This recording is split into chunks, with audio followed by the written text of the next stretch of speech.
My people, good evening. Give me just a moment to see how it works. Okay, I got it. My people, good evening. I hope you are having a great day. This is Sergio Rey with Mall Digital 360, having the pleasure and honor to be today with you. And hopefully, we are planning or we're trying to be as consistent as possible on weekly days the basis to continue sharing what we think is valuable information for you as business owner. Even if you are an employee, maybe you can apply some of the information, tips, tricks that we are gonna be sharing here. The plan is to continue inviting some people from different environment, different company, different industry, different roles, so they share with us their information, their knowledge, their experience. With that said, my people, let me see if I can share with you my presentation for tonight. Let's see how can I do it. I'm gonna pick this one and hopefully it should work. Let's see if it works. Right here and right here. Yep, I got it. Okay, today's episode, its name is Unlocking Business Success, Mastering Google My Business Optimization, Expert Tips and Tricks Revealed. We all as business owners, of course, we want to be success, right? And most of us have, no, most of us, all of us have an history and a story behind why we started a project, why we entered into the business, into the entrepreneurship journey, etc. So, because of this, we're going to start with the Google My Business aspect of in this case. So, the phrase, the quote for today is before going to the complex things, let's start with the basics. Because sometimes when something is not working in our business, we start seeing it from the more complex things. Probably it's the whole market, probably is my product, probably is my service, probably is the competition, the competitors, probably it's something more complex. And that happens because as time passes, we start becoming more complex. So instead of checking the basics, we go to the complex instead of starting from what is closer to us, what is easier to fix, to repair, to test in order to improve or optimize our digital marketing strategy. So this is the best thing we have to remind ourselves constantly, frequently, like before going to the complex, the huge things. We gotta start from the basic, the small things. Let's remember that a small key can open a big treasure, right? So, with that said, let's start. Next point. Let's see the difference between Google and let's say Facebook or Instagram or TikTok, etc. They are completely different. Google is a search engine, okay? And social networks, as its name says, it's social.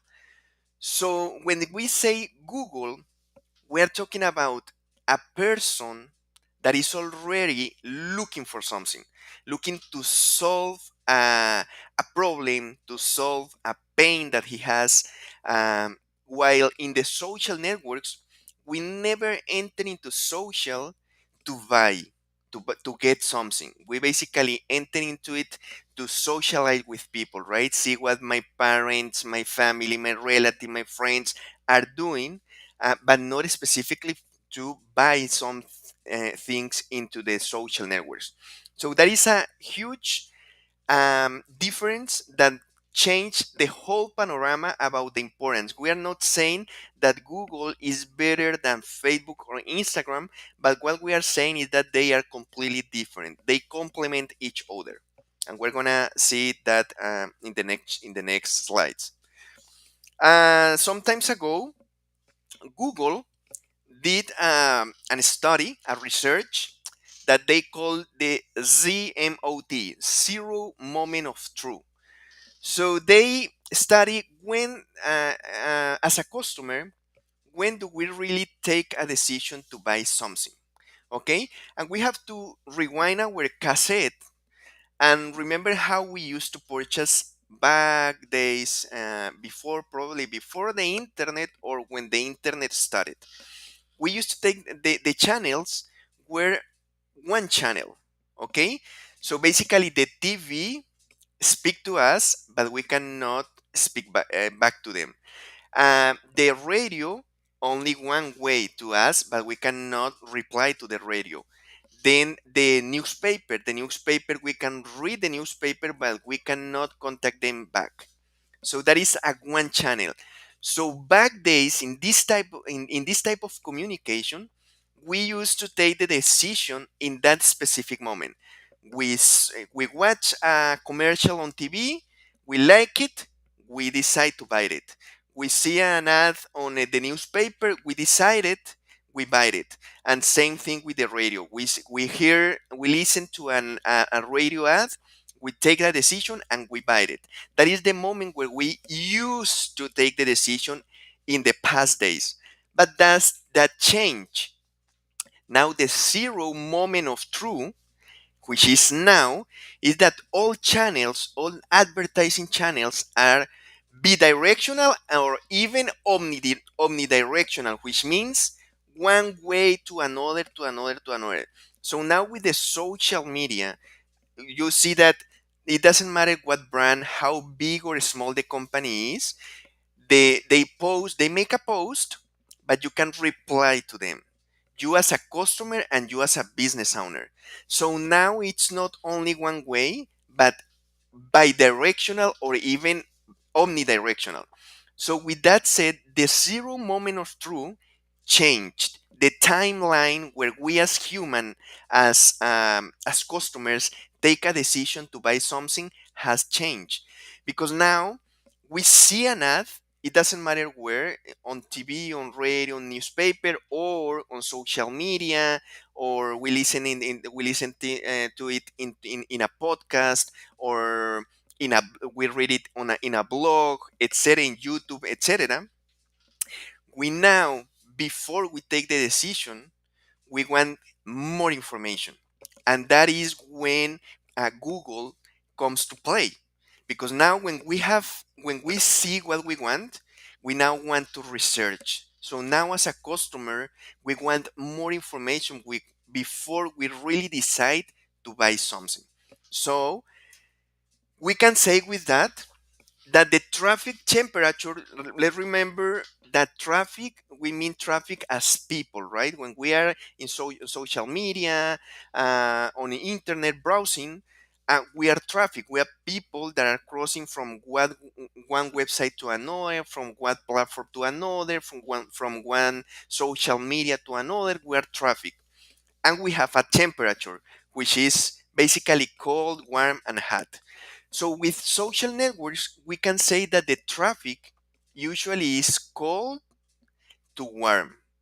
Why? Because usually people is not on social networks, on social media, with the um, active intention of buying something. Okay?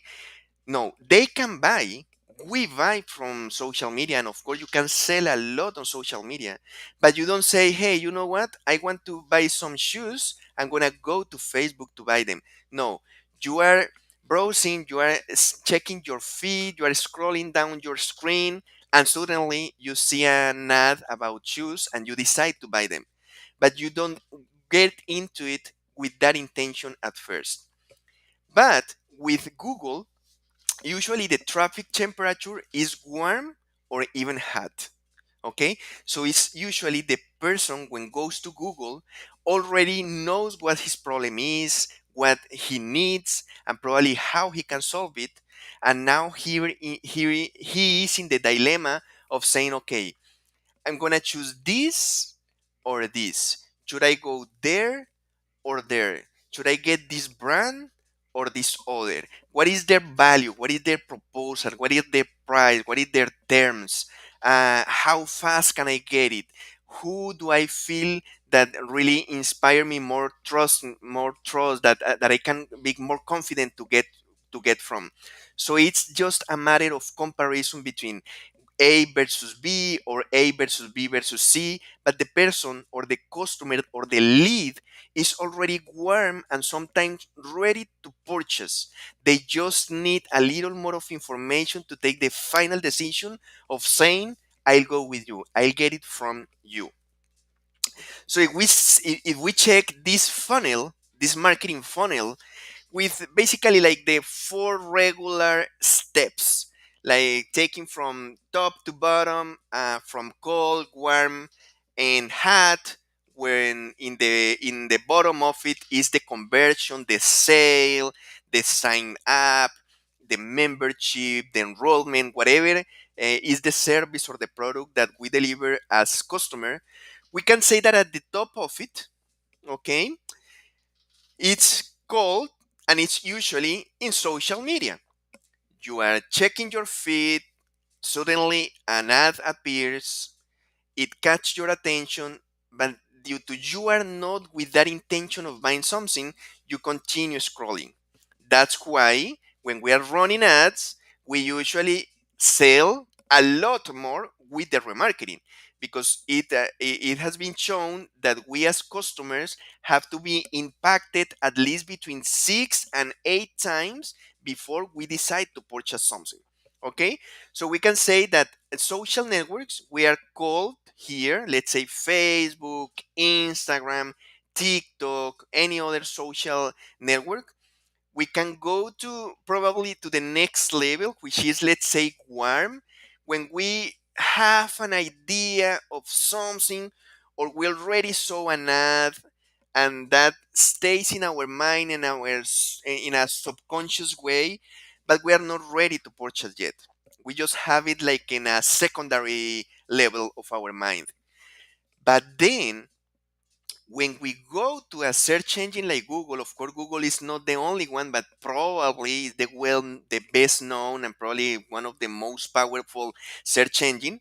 We now have a clear idea of what type of product or what type of service we want, how we want to solve our need or solve our pain. So now we go to compare between value proposal, business, size of business, locations, and now it's when the Google My Business plays its extremely important role.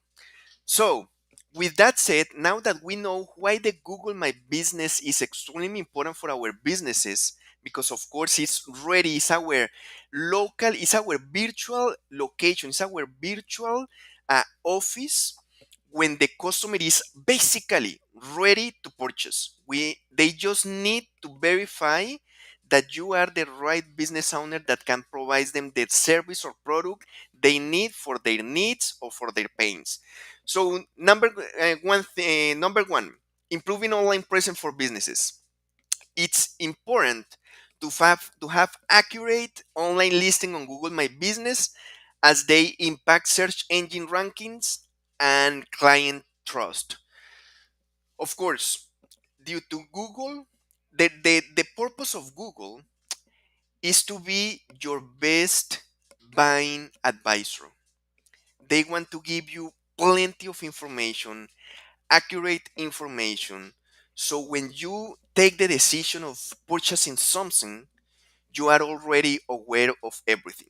That is what they are playing. Because that way, if you as customer have a good partner with Google as a purchaser advisor, then Google can sell to us as a digital marketing agency the other side to show our ads, right? By impressions.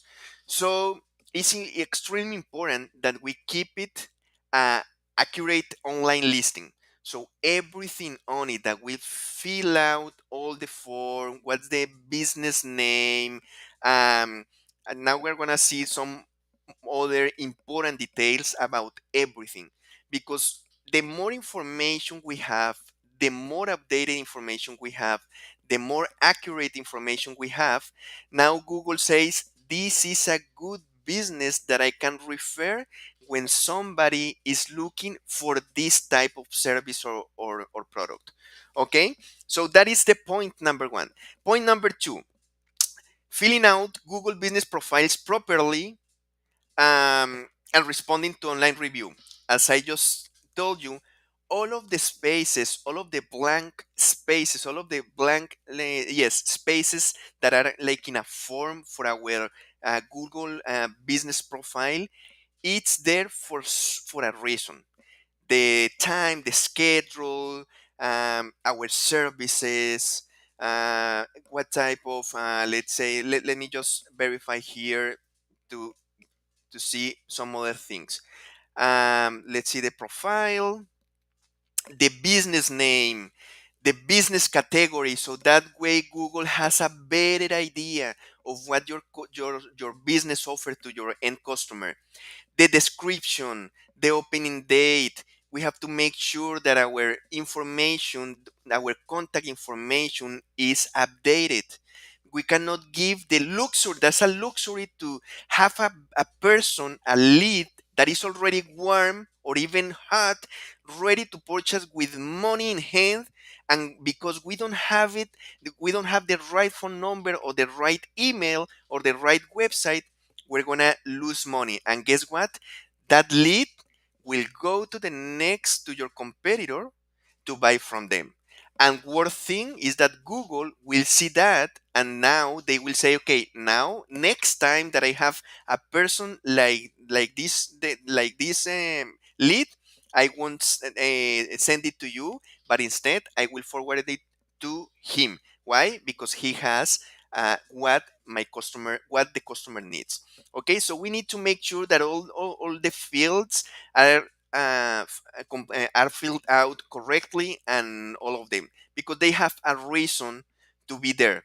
Okay, some of them might apply to your business, some of them not, but the ones that apply to your business, please make sure that you have it updated. Next point, updating Google profiles at least once a month with new posts and reviews is crucial for building trust and credibility with Google. Same thing, put in your customers feed. If you go to a Google My Business and you see that the last time they updated was on 2020, the first thing you are gonna think is they might not be in business, or if they don't take care of this, probably they don't take care of some other important things. So that makes that the lead hesitate, doubt about your service, your product, your company, your business, your services, and might not help for lead capture. So it's important at least once a month, like to refresh, right? Refresh. You don't have to do it on daily basis. No, that's not necessary. But but at least once a month, you put on your calendar, and once a month you put an image, a picture of a new product, a new service, of your location, of an event, whatever is happening with your business. So when somebody come to your Google business profile, if they see that the last post was on January 2023, they know that you are alive, right? That you are playing, that you are on in the game. Okay, so that is very important. Next point, focus on using the first 20, 50, 250 characters of your Google My Business profile for key information. In the description that I just show you, in the My Business profile, you have plenty of space. I'm not sure if it's 2,000 characters or more, but the 250, the first 250, you gotta try to use as many keywords as you can, the way that your customer usually look for your services or your products. So when the lead reads these few lines, they have a clear idea of what your business is offering. Okay.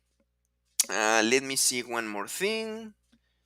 Let me just, I didn't know this one. Yep. Okay. Next, use your own photos in Google Business Profile to improve visibility and create and credibility. Yes, you can use some other picture made by AI, etc. But after all, it's a matter of trust. Let's remember that even though there is plenty of technology, artificial intelligence, those are tools. But you don't sell to artificial intelligence. You don't sell to algorithms. You don't sell to machine learning. You sell to people. People like you, people that have emotion, that have fears, that have needs, that are worried about something. So basically, what you use with technology is connection. It's a different way to connect. So as far as you use natural home made by you photos, that will feel like warmer, like closer to you. Okay, so it's very important that. Let's move to the next one. Consistency is the key. Your Google profiles have the same information as your website. So everything that you have in your Google My Business profile, when the customer clicks on it on any call to action, is gonna be, let's say, directed to your Google website. So when they land in your website, they must find similar information. Cannot have a phone number on Google My Business, and when you get into the website, you have a different business, or one colors here and some other colors there, or one logo here and another different there. Why? Because that will make the lead or the customer feel confused, and a confused mind doesn't take decisions. Next point, every time you've built something, that is something I recommend, do a reverse engineer. Instead of building from left to right, you start from right to left. So you start with the Google My Business and then go back to the website, or if you are running an ad, you start building the keywords. Next point, check for broken links and errors, and try to re-index your site after updates. It's very important. Let's remember that Google, his goal is to take you from the Google to the final destination for what you want, for the service you want or the product you want. So if they refer you someone and when the customer clicks on it, it's a broken link, that's a bad experience. So if that happened recurrent with a lot of customers a lot of times on Google, people will start uh, leaving Google, not using Google anymore. So that is why Google is extremely strict with the links. All the links are correctly directing the traffic, the people to the right destination. Next point, update social media links and profiles regularly can improve the search engine rankings. Same thing, we make sure that the Facebook link points to the Facebook fan page, the Instagram points to the right Instagram, the website points to the right website. Next point, 97% of customers check the reviews before taking a decision of making a decision. As I heard from someone a few days ago, business is not what the business owner says, but what the customer says. So what we want is to know before we buy something, we want to know what other people, what other customers experienced uh, before us. So we want to hear from a woman, from a man, from somebody the last week, what they like, if they didn't like, why, what they dislike, how many reviews, what the percentage of these were positive or neutral or negative. So 97%, that's everybody. Everybody go to check reviews before they take a decision. And of course, the more reviews, the better, because that way the customer says, okay, probably if it's two people and two people say it's good, probably it's good, but probably no, because two people is not enough data to say that is the right place to buy from. But if 500 people with a 98% of people say that it's good, let me tell you, 500 people, you're gonna find women, men, old people, young people, high level economical people, low level income, a huge variety of people. So that way you say, okay, from all this type of people, probably some of these people are very similar to me. So I'm gonna get and buy from them. Um, Something important I have here and storytelling that I watched an interview that they did to Jeff Bezos, the founder of Amazon, and he said that back in the beginning of Amazon, somebody approached to him and told him, "Hey Jeff, let me suggest you something. Let me recommend to you something. Why you don't post only positive reviews on the Google products? The Google product, no, on the products on the products page. Sorry, in Amazon.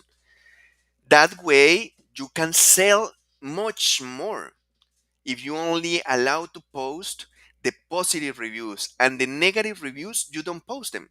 You leave them out of the Amazon page." He started thinking about it and he said, that's probably true. If I only put the positive reviews, a lot of people will buy from different vendors and different products. But he said that in the short term, but in the long term, people will have bad experiences because once they get the product, they're going to see that the product doesn't fulfill their first expectations.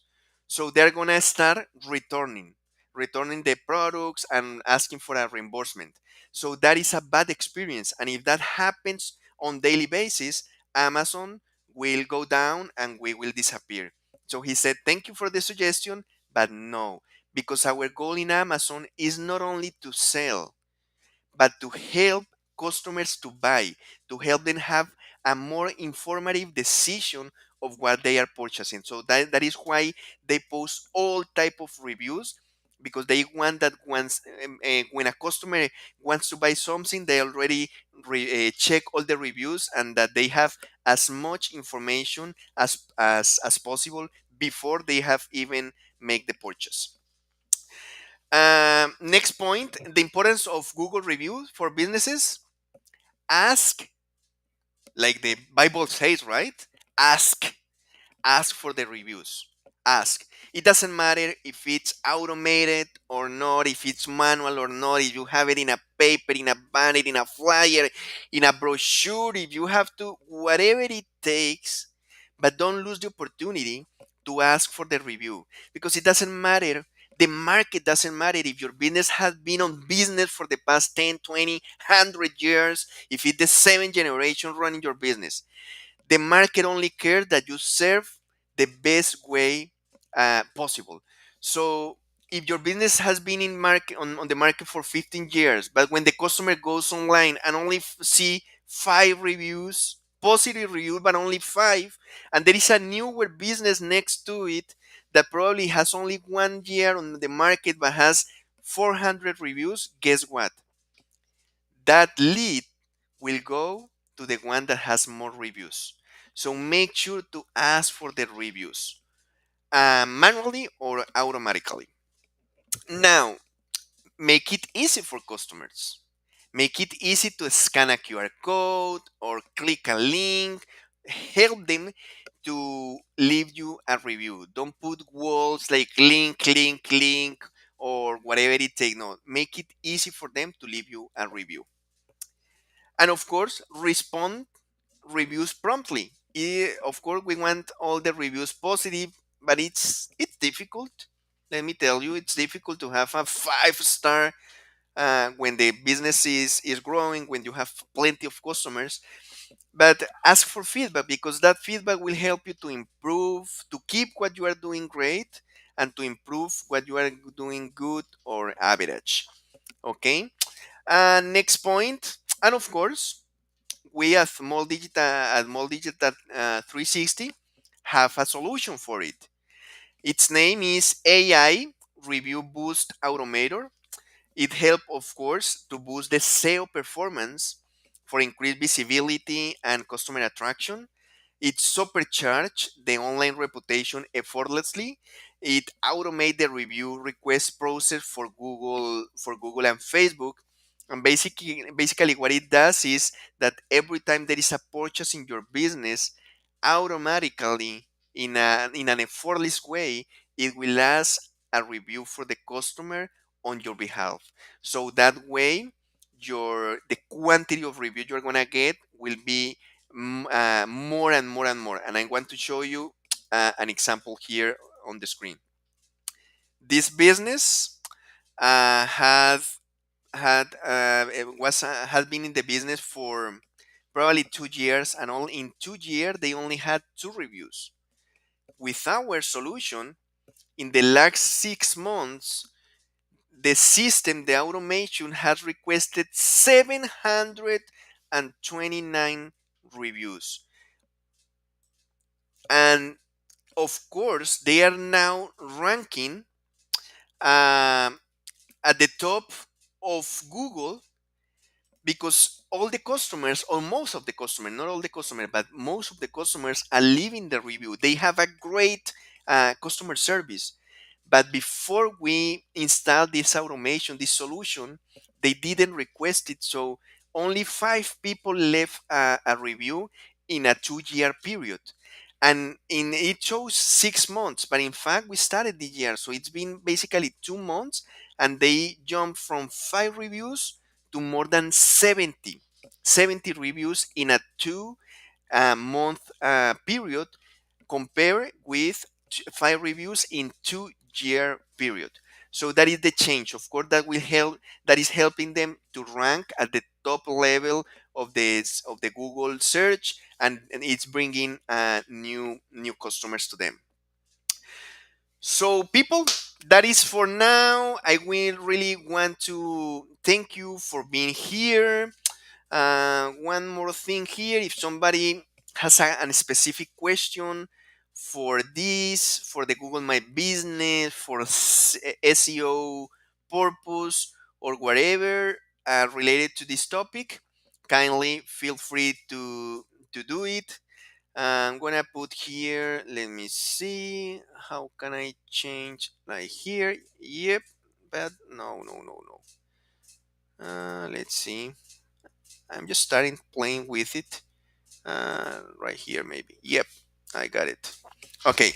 At the top left side of your screen, you're gonna see a QR code.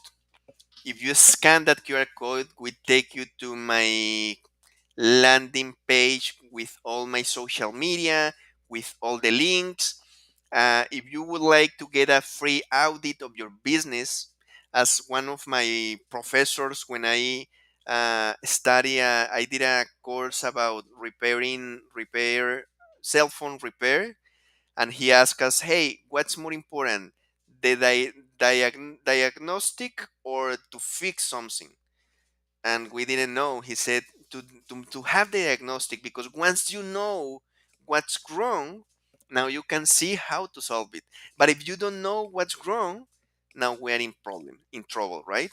So at the top left of your screen, you're gonna find this QR code. You can scan it, request a completely free audit. We can take a look of it, how your Google My Business profile looks, options of improvement, options to optimize it, so that way you don't lose any type of opportunity, any type of lead that might be interested in buying your products and your services.